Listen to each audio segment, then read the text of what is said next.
Ouais, tu l'as relancé là. Ouais. Donc, alors, comme je vous disais, cette approche-là de numérologie en mémoire cellulaire que je vais vous présenter aujourd'hui, euh, c'est une approche en fait que j'ai reçue en début d'année, que j'ai reçue voilà, en canalisation, je ne sais pas trop par d'où ça vient, mais c'est arrivé comme ça dans mon cerveau. À partir d'un dialogue, moi je vous ai dit que j'aime bien les mises en lien, je suis tout le temps en train de faire des liens, je suis une spécialiste du lien dans ma tête. Et, euh, et donc je pratique la psychogénéalogie et donc il y a un outil en psychogénéalogie qui s'appelle le cercle de vie. Et en parallèle, je suis de très près les travaux de Jean-Philippe Brébion autour de l'empreinte de naissance et des clés de naissance. Et puis, voilà. Donc, il y a quelque chose dans mon cerveau qui a connecté et qui a mis en lien ces deux approches-là et qui m'a invité, je dirais, à conceptualiser le cercle de l'empreinte primale que je vais vous présenter dans un second temps. Et donc, ce cercle de l'empreinte primale, pour moi, c'est une approche de numérologie en mémoire cellulaire qui ouvre un espace d'exploration multidimensionnel, tout autant autour du projet sens, de la naissance, des mémoires de vie, oui, ce que je vous disais, des mémoires émotionnelles de vie prénatale, euh, donc mémoire de vie fétale, mémoire de naissance, tout autant un espace d'exploration autour des polarités sexuelles et des mémoires en lien avec les polarisations sexuelles, le couple au sein de la famille. Qu'est-ce que ça signifie de s'incarner en tant que fille, en tant que garçon dans cette famille-là? Mais qu'est-ce que ça signifie aussi sur un plan plus spirituel, euh, plus large, de choisir dans cette incarnation de descendre et d'être homme ou femme. Quel type de mémoire est-ce que ça vient réactiver? Ce cercle de l'empreinte primale, il nous permet aussi d'y accéder. Il nous permet d'accéder aux blessures de l'enfant intérieur, il nous permet d'accéder aux traumatismes familiaux, il nous permet d'accéder aux rythmes essentiels et aux cycles biologiques cellulaires mémorisés. Il nous permet d'accéder aux dimensions spirituelles de la descente en incarnation, en fait, au message évolutif de l'âme. Pourquoi pas aux histoires de l'âme? Voilà, c'est un cercle qui est assez, ouais, qui est multidimensionnel et dont la lecture et la profondeur se révèlent encore à moi. Bien sûr, je suis en train de l'expérimenter, donc il y a plein de choses que j'avais pas forcément vues au départ qui s'ouvrent progressivement.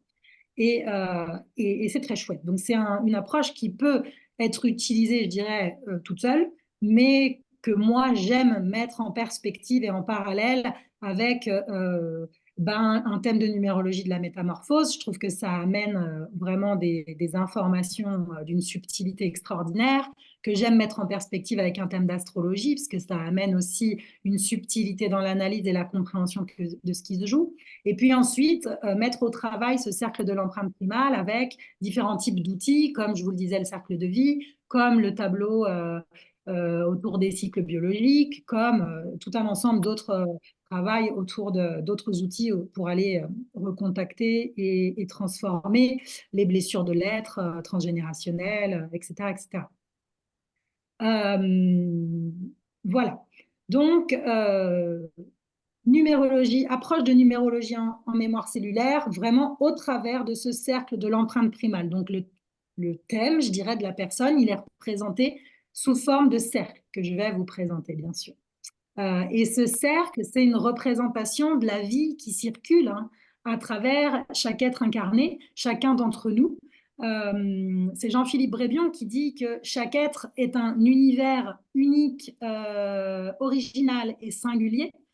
Chaque être est un univers spirituel en soi, un univers divin qui est pleinement désiré, quelle que soit son histoire, sur un plan spirituel, sinon il ne serait pas incarné. Donc, ce cercle de l'empreinte primale, il nous permet vraiment d'aller explorer toutes ces dimensions-là, l'essence profonde, donne accès à l'essence profonde de l'être. Euh, donc, je vais vous présenter le visuel pour que vous puissiez voir un petit peu à quoi ça ressemble. Hop.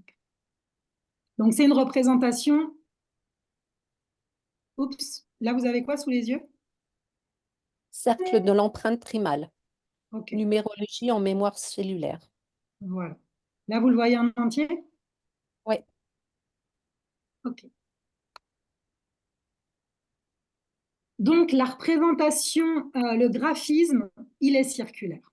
Il est né de manière circulaire, je dirais. C'est tout de suite comme ça qu'il s'est présenté à moi. Après, au début, il n'y avait pas cette forme-là exactement. Mais voilà, représentation circulaire. Et je me suis rendu compte qu'en fait, il nous permettait de représenter la cellule. Les cellules de notre corps, elles sont constituées d'une membrane, ici constituée par les 6 nombres qu'on peut calculer ici, d'un cytoplasme qui va entourer le noyau. Cytoplasme, c'est le dialogue entre les nombres qu'on retrouve ici, et puis le noyau. C'est Françoise Nallet, qui pratique les mémoires cellulaires, qui pratique les mémoires cellulaires, qui dit que dans la cellule, dans les cellules sont contenues les mémoires de l'âme, les histoires de l'âme et les mémoires transgénérationnelles. Donc voilà, je trouve que c'est assez, sur le plan du symbolisme, c'est intéressant d'envisager ce graphisme sous cet angle-là. Et puis, comme je vous disais, au départ, j'avais représenté les 6 nombres ici, parce que c'est de ces 6 nombres-là que ce cercle il est né.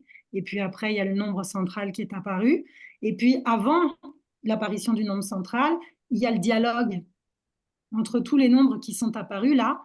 Et en fait, je me suis rendu compte en mettant en dialogue les différents nombres, les différents aspects de cette membrane, et bien qu'on avait une figure de type métatronique. Donc, ce n'est pas un métatron à l'état pur, mais voilà, donc il y a une... Bon, là, quand voilà, je me suis dit, waouh, il y a quelque chose d'extrêmement fort. Et, euh, et Métatron, qui est l'un des principaux archanges de la Kabbale, bah lui, en fait, c'était le gardien de la loi divine. C'est un être qui possède vraiment une connaissance profonde autour des secrets de l'univers et qui est chargé de les protéger. Et je trouve que c'est très représentatif, enfin, sur le plan de la symbolique, de ce cercle de l'empreinte primale qui, pour moi, contient les secrets de l'être et qui est là pour justement, alors, je ne sais pas si protéger, mais en tous les cas, oui, protéger d'une certaine manière les secrets de l'être que nous sommes chacun chacune et permettre de les laisser émerger progressivement en ouvrant un champ de conscience supérieur de qui je suis, de qui je suis sur tous les plans, c'est-à-dire qui je suis, quelle est mon identité essentielle profonde sur un plan vertical, mais qui je suis, qui est-ce que je suis en train de suivre quand je fais tel ou tel choix dans ma vie, auquel de mes ancêtres, de mes aïeuls, est-ce que je suis fidèle, ou bien si on va même sur un plan plus large, à laquelle de mes histoires d'âme, de mes mémoires ancestrales, est-ce que je viens faire écho dans ma vie présente? Voilà. Qu'est-ce que je suis appelée à, de quoi est-ce que je suis appelée à prendre conscience? Qu'est-ce que je suis appelée à transmuter pour pouvoir aller contacter mon trésor intérieur, mon essence, mon nombre d'essence, qui est donc ce noyau central. Voilà, donc c'est une boussole, le cercle de l'empreinte primale, c'est une boussole intérieure qui, avec ses 6 clés membranes, là, extérieures, nous permettent justement d'accéder aux cristallisations de l'inconscient, cristallisation de l'inconscient de vie prénatale, de l'inconscient transgénérationnel, pourquoi pas de l'inconscient universel, de l'inconscient collectif universel, et puis de toutes ces mémoires de l'âme, comme je le disais. Voilà, pour ces 6 nombres extérieurs, c'est vraiment 6 clés de guérison en fait, parce que qui nous permettent de venir décristalliser pour pouvoir vivre en conscience, une vie plus épanouie. C'est l'objectif de tout le monde sur cette terre, je pense, d'être heureux. Et puis, en allant contacter progressivement cette 7e clé là intérieure. Voilà. Donc c'est une boussole qui est lisible sur au moins 3 plans pour moi. Un plan, je dirais, alors je ne sais pas si c'est comme ça qu'on peut le qualifier, mais un peu matériel, historique, le plan de la personnalité, un plan du coup qui va s'appréhender de manière thérapeutique autour de quels sont mes mécanismes de survie, les mémoires émotionnelles que j'active, etc.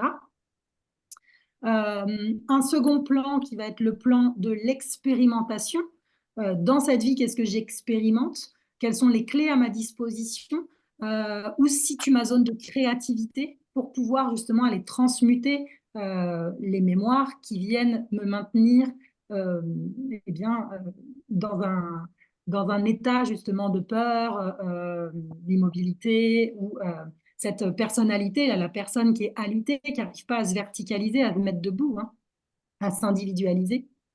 Et puis sur un plan spirituel, eh bien, quelles sont les mémoires et les aspirations de mon âme au moment de la descente? Qu'est-ce que je choisis de venir réaliser sur cette terre? Ah, évidemment, en partant du postulat que nous sommes des êtres spirituels qui venons faire une expérience terrestre, euh, comme le disait Teilhard de Chardin. Donc voilà, donc on est à ce niveau-là, au niveau de de ce cercle de l'empreinte primale. Donc pour moi,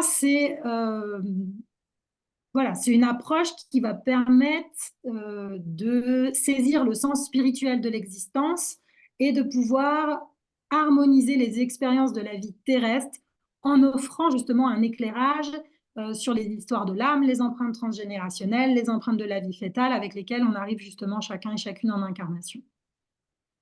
Voilà ce que je peux vous dire. Moi, ce cercle, j'ai commencé aussi à l'étirer et à l'utiliser dans l'accompagnement des entrepreneurs. Donc, je fais le cercle de l'entrepreneur et le cercle de l'entreprise aussi. Et c'est très intéressant dans ce que ça nous permet de saisir sur le plan des rythmes intériorisés, des rythmes intégrés. Voilà. Pour pouvoir saisir justement où se situe l'énergie qui nous amène à répéter, à être dans du schéma répétitif et comment est-ce qu'en en prenant conscience et puis en mettant en place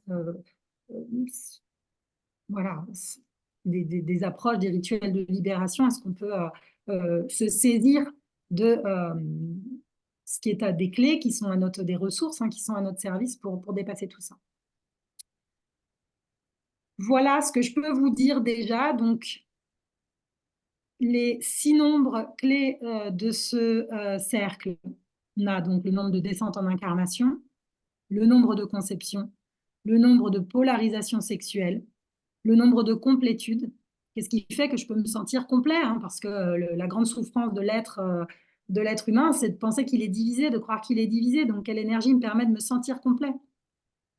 Le nombre de naissances, qui, celui-ci, bah, c'est le plus connu. Hein, moi, là, je l'ai appelé le nombre de naissances parce que je trouve que c'est symboliquement, c'est ce qui parle le plus dans le cercle de l'empreinte primale. Mais ça correspond au chemin de vie ou à la mission d'âme. Et puis le nombre d'individuations, hein, qu'est-ce qui me permet de sortir des matrices qui m'ont bercé? Qu'est-ce qui me permet de m'affranchir justement des matrices pour pouvoir me verticaliser, me mettre debout et devenir moi-même? Voilà ce que je peux vous dire déjà sur ce cercle de l'empreinte primale. Donc, je ne sais pas si vous avez des questions. Peut-être qu'on peut couper l'enregistrement pour pouvoir avoir un échange là qui soit un peu plus... alors, attendez. Être un peu plus dans l'échange, justement. Alors, comment je fais pour couper l'enregistrement? Alors, je crois qu'il faut que j'arrête le partage et ensuite je pourrai couper. Voilà.